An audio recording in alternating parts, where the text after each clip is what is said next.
Қайырлы күн, құрметті көрермендер.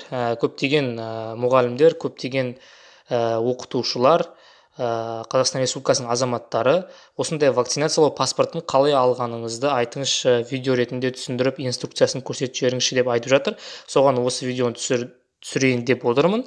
Сіздерге қазір көрсетемін. Осы паспортты қалай жылдам алуға болады. Ең бірінші болып Play Marketке кіресіздер.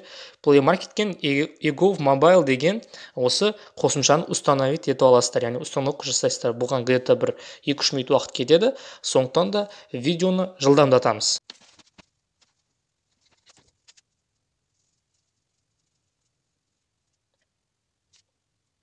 Міне eGov Mobile қосымшасы бізде орнатылды. Открыть деген жасылының үстіне басамыз және қосымша ашылады. Қазақшаны таңдайсыздар, өзіңізге ыңғайлы тілді. SMS арқылы кіру дегенді басасыздар, өзіңіздің GSM-іңізді тересіз.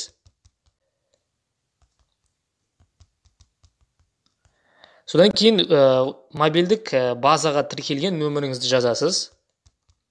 Егер тіркелмеген болса, нөміріңіз міндетті түрде eGov.kz сайтына кіріп, виртуалды ассистент арқылы базаға тіркеп аласыз нөміріңізді. Тіркелген болса, осыны жалғастыру дейсіз. Жалғастыруды басасыз, сізге код келеді. Разрешитті басасыз, код өзі шығады мына жерге.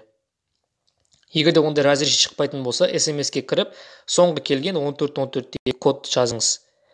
eGov Mobile-дың басты беті ашылады. Осы жерден біз сервистерге басамыз. Сервистерде цифрлық құжаттар деген бар. Цифрлық құжаттардың үстіне басамыз. Осы жерде менің құжаттарымның төменгі жағында вакцинация паспорты деген тұр. Соның үстіне басамыз. Және күтеміз. Көрдіңіздер ма? 3 тілінде, қазақша, орысша, ағылшын тілінде паспорт шығып тұр. Скриншоттап алсаңыздар болады, немесе сақтап алу үшін жоғары қараған стрелканың үстіне басасыздар. Өзіңізге қажетті адамдарға жіберіп алуыңызға болады. WhatsApp-пен таратып жіберіп алсаңыз болады. Негізінде скриншот етіп алғаныңыз өзіңізге ыңғайлы.